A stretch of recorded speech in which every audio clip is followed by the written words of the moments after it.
We live in very exciting times. The words of the prophets are being fulfilled right before our eyes. This is David Billington with you for the Bible in the News. Isaiah 27 verse 13 says, "And it shall come to pass in that day that the great trumpet shall be blown, and they shall come which were ready to perish in the land of Assyria, and the outcasts in the land of Egypt, and shall worship the Lord in the holy mount at Jerusalem." Friends, we live in the days of the great trumpet. In the time period of the seventh trumpet in Revelation, which is also the time of the resurrection trumpet, the gathering together of Israel from the four corners of the earth, which Isaiah is speaking of. In the news, we hear about events in Russia, Syria, and Iran as those nations come together under the protectorate of Russia, the king of the north. We see the great merchant powers of the earth and Saudi Arabia coming together and forming a southern alliance. All these incredible events. But the national revival of Israel is the greatest of them all. How could a people scattered to the four corners of the earth in over 100 different countries, speaking over 80 different languages, ever come together into one nation, in one land, speaking a revived common ancient language, the language of the Bible? It is unprecedented in human history. Now, all these miracles have happened to bring this nation back to life. Each one of them, the return of the Jewish people, the resurrection of their language, their return to their ancient homeland, their survival against all odds, as the surrounding nations attempted to annihilate them, each one is a great trumpet blast reminding us that we live in the days of the great shofar. Some have tried to say that the Jews came back as a self-fulfilling prophecy, but this ignores the fact that the early return was almost entirely secular. During the early years of the state of Israel, it was a secular nation. However, as this great return and revival took place, the Jewish people have realized that this is the hand of the Almighty. Seeing Jews from the four corners of the earth together in Israel, from Ethiopia, America, Russia, Iraq, Persia, and Yemen, all together is an undeniable fulfillment of prophecy. More and more of the Jewish people are recognizing the hand of the Almighty and the fulfillment of prophecy in these events.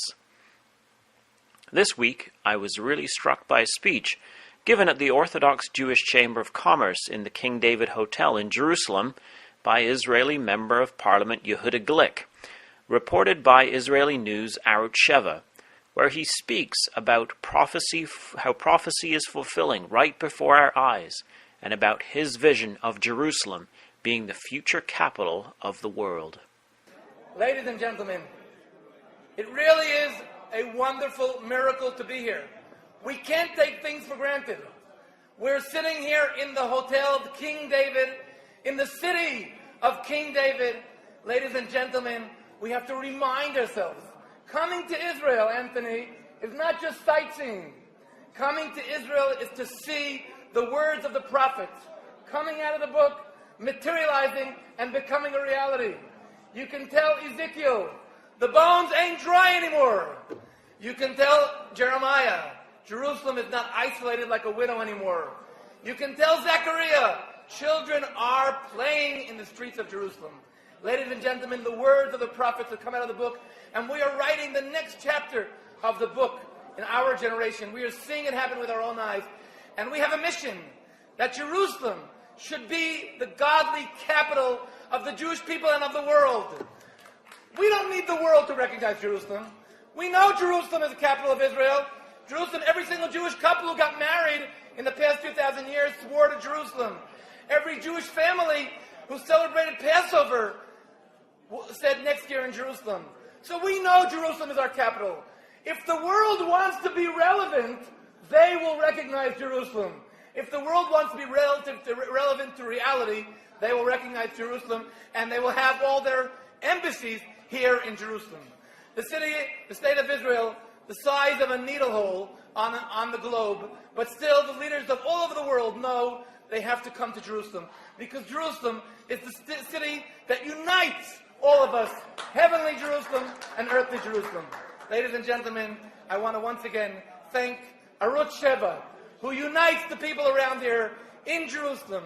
I want to remind ourselves that we have to establish and announce the sovereignty of the State of Israel on all over Judea and Samaria and on the Temple Mount in Jerusalem. We are seeing a new generation arising in Israel that is seeking God and recognizing His hand more than ever.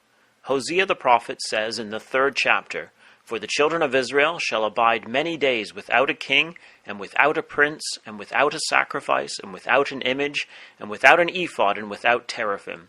Afterward shall the children of Israel return, and seek the Lord their God and David their king, and shall fear the Lord and His goodness in the latter days."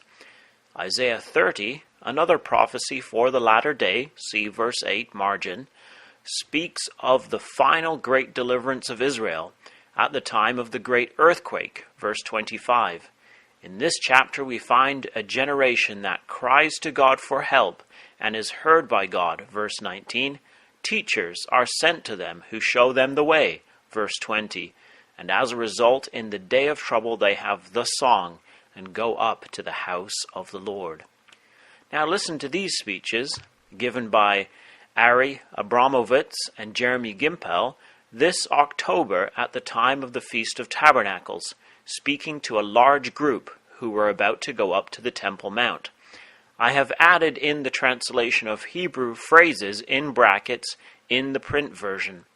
First you will hear the singing of Am Israel Chai, which means the people of Israel live, and Od Avinu Chai, still our Father lives.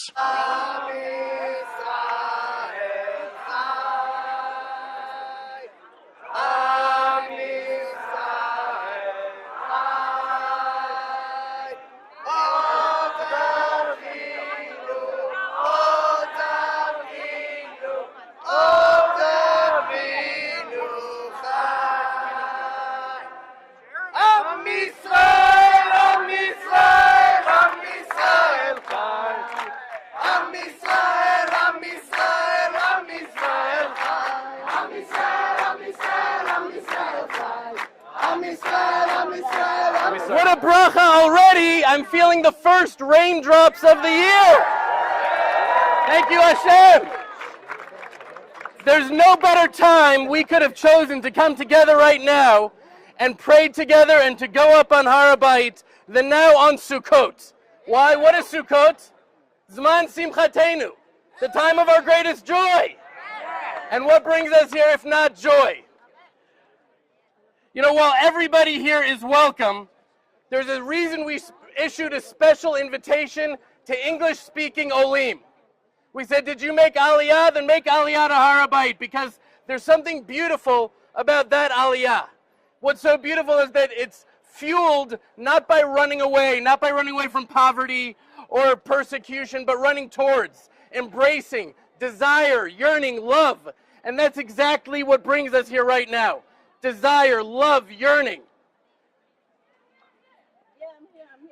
We're here to send a very clear message. Not to the Israeli government. This is not a political thing. We're here to send a very clear message to Hashem. To Hashem, Abba! We're ready! Yes. We're ready, we're here, we're back. We're back, the Kotel, we love the Kotel, but it's not enough anymore. It's not enough, we want the Beit HaMikdash. We want a relationship, we've learned our lesson. We've learned our lesson that it's not a building, it's a relationship, and we want that relationship with you. And it's not just for us, it's on behalf of the entire world. Hashem, all of the nations, there's so much pain, there's so much sorrow, there's so much war and hate. Please, you said, V'shachanti betocham, we build you a sanctuary and you'll dwell within us. Circumcise our hearts, Hashem. Mol et levavenu. Allow this time to be a time of building the Beit HaMikdash in love for all of humanity. So thank all of you for coming. May this be mevorach. Man. You know, we were all singing Am Israel Chai, and we saw Ethiopian Jews walking here, and Russian Jews walking here, and all of Am Israel that was literally under the ground, dead in the exile, resurrected from the dead, and now making the first steps towards Har HaBayit. It could be that most of them are still going to the Kotel. but they've come from the four corners of the earth to come here to celebrate together. And now look how many of the nations have come. Are we seeing this actually happening in our lifetime? The first beginning steps of Mashiach can be heard now. In 1967, we had it. It was in our hands. It was like a miraculous war. Whoever heard of a six-day war? It never happened before. Why wasn't it built then? Zechariah says, Lo b'chayim velo b'choach, ki im beruchi amar Hashem. The Beit HaMikdash is not going to be built, not through power and not through might, but through His Spirit. How are we to accomplish that today? Without a bullet. Just by going up and praying. The more people that go up and pray, our world accepts every narrative known to man except the actual narrative of history, the narrative of God, the narrative of the Bible. Our feet walking up on Har HaBayit is the narrative and the unfolding of our history and our destiny. And so although Ari and I can't go up for reasons that we all know, that a Jew still can't pray on Har HaBayit in 2017, as we've just now entered into the new year, Jews and the righteous among the nation, we still can't pray with our mouths, but we can pray with our feet and we can pray with our hearts. And so thank you all for coming here today and taking our prayers up with you and taking our hopes up with you. And may this be a sign of the times that we're living in. Literally the first rains of the year were felt as we all came here together singing Am Yisrael Chai, the nation of Israel lives, and that our Father is still alive. And as He rains His blessing upon us, we should know as we see the exiles returning from Israel, literally a vision from the Bible in front of our eyes, that we're living in the greatest time in human history. And we should all be blessed to dance together, not down here, but next year up there. Am Yisrael Chai. The people of Israel must be prepared to meet their king. At the time of the first coming, John the Baptist prepared the way for the Lord Jesus Christ. Luke 1 verse 17 says, And he shall go before him in the spirit and power of Elijah, to turn the hearts of the fathers to the children, and the disobedient to the wisdom of the just, to make ready a people prepared for the Lord. Even before John came, a providential, unseen hand of God was at work. Luke 3 verses 15 and 16 says, And all the people were in expectation, and all men mused in their hearts of John, whether he were the Christ or not. John answered, saying unto them, I indeed baptize you with water, but one mightier than I cometh, the latchet of whose shoes I am not worthy to unloose. He shall baptize you with the Holy Spirit and with fire.